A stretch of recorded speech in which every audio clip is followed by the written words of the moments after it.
you're currently running some Facebook ads and you need to know when is the best time to actually scale them out, I'm going to break that down for you in this video and show you how to actually scale those ads without them breaking. Now, if you're running Facebook ads and you're thinking it's time to start scaling, the first thing that you need to actually know is your numbers, and you need to know them extremely well. So obviously, if you're getting, a 10x ROAS, you can confidently, increase the budget and scale that. There's no problem. But when your ROAS is, closer to a 3, 2.5, and you have obviously your product costs and all of your built-in margins, that's where understanding your numbers really comes into play. And that's the first thing to understand when it comes to learning when to scale your ads. Okay, and so this is something that we actually use at my agency, Jet Ads. And so essentially it shows you your break-even ROAS, your margins, and gives you an understanding of how much dollar value are you actually putting in, and what is the profit that you're getting out of that after all of your costs associated with that sale, right? So,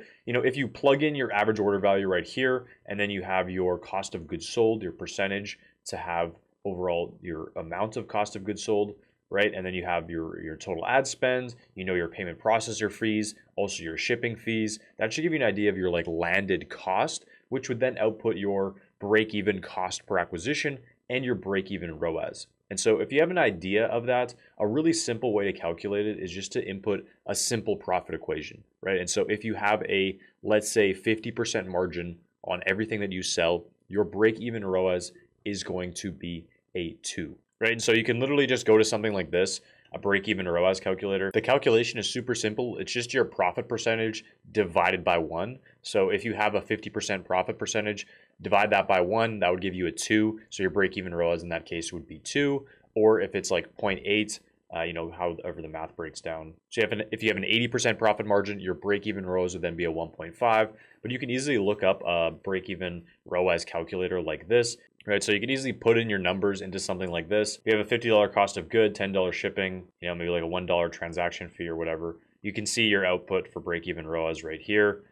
Pretty simple and straightforward, right? And you can adjust this, right? So if it was $30, $10 for shipping, you have a 1.69 with an average order value of 100. And so that's the first biggest number to understand. And then once you have that, you can actually understand how profit affects your business. And so one thing that you need to understand with scaling and knowing when to scale is obviously you need to be profitable on that ROAS and in the back end, right? And so once you understand that you need to be profitable at the lower end, as you scale your ad spend, you are naturally going to see decreasing efficiencies at scale. So that means if you're currently spending $100 per day, $3,000 per month, and you're generating, let's say, a 10x ROAS, which would be amazing, and that's a great ROAS, right? As you scale that up, so say you were to double that to 6,000, you're not going to maintain that 10x ROAS. You might drop down to an 8x ROAS, right? Which is still a lot more volume and actually a lot more profit, but it's at a bit of a less ROAS, right? And so you can see how that kind of breaks down right here. When we look at those same margins, those same numbers I showed you for this example client, if we spent $3,000 and we had a ROAS of 7.5 initially, if we were to go to 9,000, and we would expect kind of a scaling efficiency rate here of about 80% in this case, you can kind of see these numbers drop off pretty quickly here. So if we go to 3 to 9, now instead of a 7.5, we're at a 6 ROAS, which overall is still a lot more profit, but that ROAS is decreasing as we're scaling. So if we went to 15, now we're at a 4.8, still more profit, and then you can kind of see it breaks right here where we go to 21, we do 80,000, but there's actually less profit at the end of the day because of the way that this is scaling. And so, these numbers can kind of be adjusted. I inputted at 80%. If this is 90%, which is kind of a more healthy number, you can see these numbers get a lot better. And so this is kind of what you can expect to see right here. From a 3,000, you go to 7.5, 9, 6.8, increasing profit, but decreasing overall ROAS as you scale up right here. And that's kind of what you're left with at the end of the day.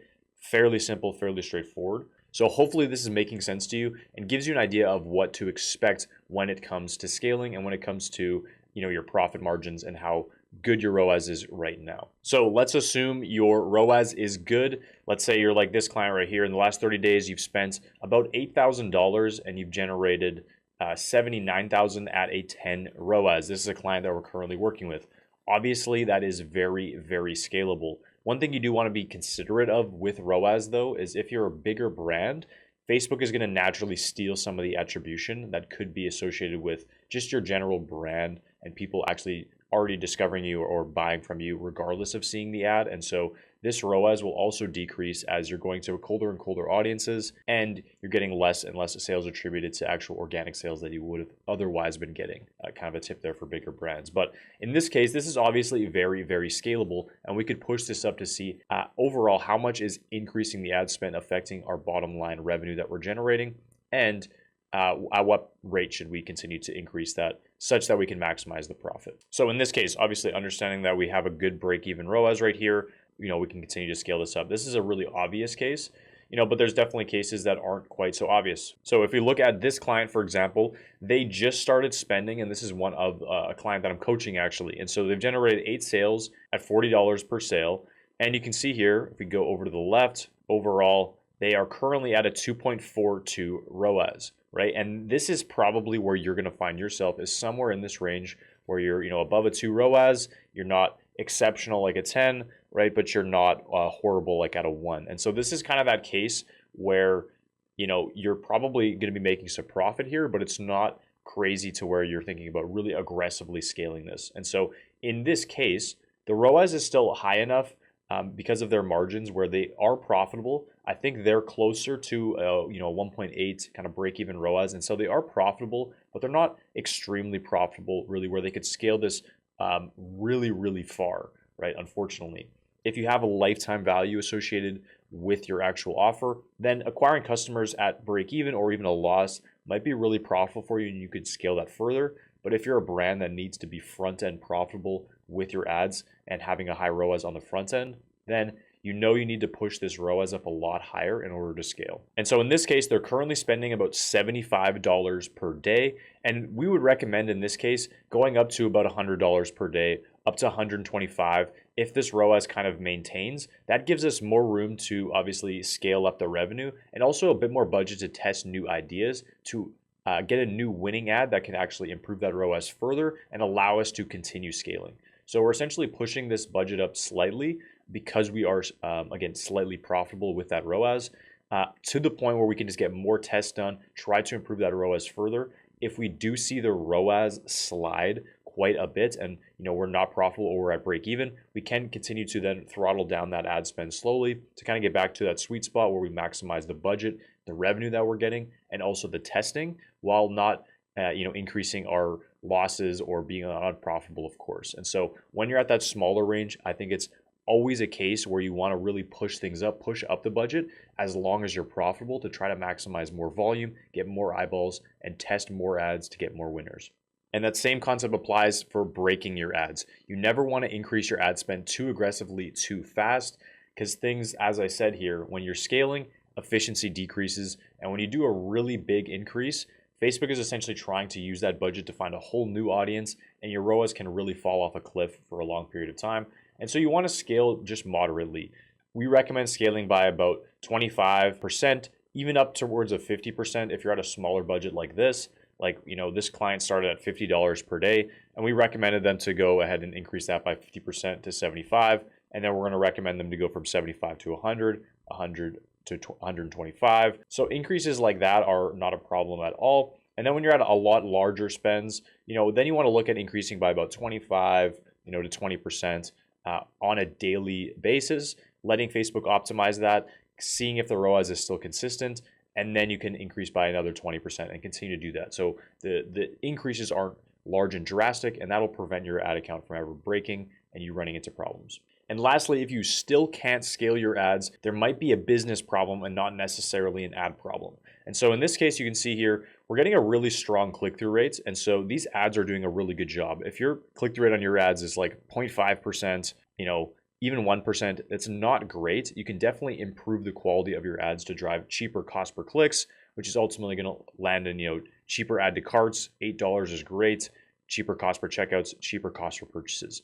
If you are seeing a big drop off here, in terms of add to cart to purchase, your cost per purchase is really high, your conversion rate is really low, somewhere below 1%, right? Then what you want to do is look at your website, look at how you can improve your overall conversion rate, look at how you can improve your add to cart rate, right? Before you look at the ads, if your ads have all these good numbers and you're seeing, you're unprofitable in the back end, then you need to look at where in the funnel, right, is it breaking, right? And ultimately, if your product costs $30 right? Your average order value is $30 and you have no lifetime value associated with that.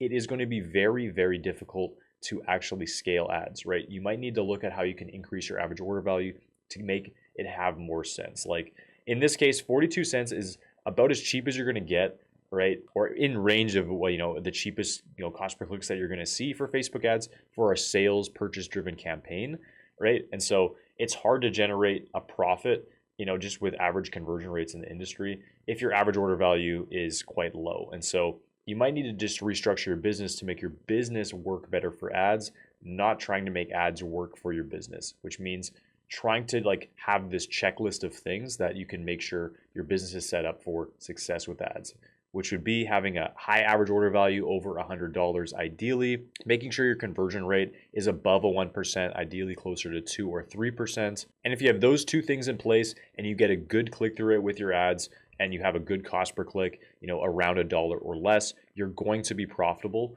just pretty much based on math and based on how these numbers break down. It's pretty hard not to be profitable at that level, right? And so here's lastly an example of how math really can show you exactly the types of businesses that work and how ads ultimately scale, right? And so if you have $9,000 in ad spend and you have an 80-cent cost per click, right, that would ultimately result in about 11,000 clicks, 9,000 page views, assuming kind of a 20% drop off in click to landing page. If you have a 3% conversion rate and your average order value is $200, that'd be $54,000 in revenue, and your overall cost of goods sold would be this. Your overall profit would be about $30,000 in this case. But if we adjusted these numbers in dramatic ways for your business, all of a sudden the math doesn't make sense and you're not going to be profitable with ads. So for example, if we change the average order value from $200 to $50 and we have zero lifetime value associated with that, let's make our cost of goods sold 50%. Let's make our cost per click $1.20. So still not horrible, but it's pretty average, honestly. And a lot of advertisers have something like that. Let's go the same drop off percentage. Let's go a conversion rate of 1%, which is also pretty average. Okay, and let's leave everything else the same. Now, with the exact same numbers there, okay, in terms of ad spend, our cost per click is now $1.20, which is 7,500 clicks, which is only 6,000 landing page views. We have a 1% conversion rate on those people, right, which gives us about $3,000 in revenue because our average order value is only $50. That leads to $1,500 in cost of good, $1,500 in gross profit just after cost of goods sold. So when you factor out the ad spend, we actually lost so much money, which obviously isn't fun at all. And this is how the math would break down, right? And there's so many businesses like this, maybe not exactly like this, but their average order value, their cost per click, their conversion rate, all these things aren't helping them to scale their business. Versus if you were to just increase that average order value, again, going back to our example here, if we were to get our ads a little bit better to 80 cents, we increase our conversion rate on our site, our average order value is also higher. Just the results are dramatic in terms of the difference in profit for your business at the same level of ad spend. And so last thing I want to say on this is if you're looking to scale your ads, right, I would look to even improve your business in the back end at less ad spend to try to increase profit. That's going to give you so much more room to scale than really trying to scale your business when you're not quite ready and you don't have a whole lot of profit at the end of the day with your ads, or you're unprofitable. If you're unprofitable, you never want to scale that. You want to scale down, if anything. Try to figure out the back end of your business before that. And yeah, and then also if you have a lifetime value associated with it, again, that can really change things around for your business too. You could be acquiring customers and you're going to make money in the back end. So there's a lot of different ways to scale this thing, but hopefully that gives you some clarity on exactly how you want to scale, when to scale, and how to not break things. Now, if you have any additional questions on scaling, leave them in the comments. I get back to everybody personally in the comments, so happy to help you there. And if you're currently running ads, spending over $10,000 per month and want help scaling further, I have a link to my ad agency, Jet Ads, down below, so check that out. Apply to work with me and my team. And if you're looking for more information about how to better scale your ads, I recommend checking out this video next.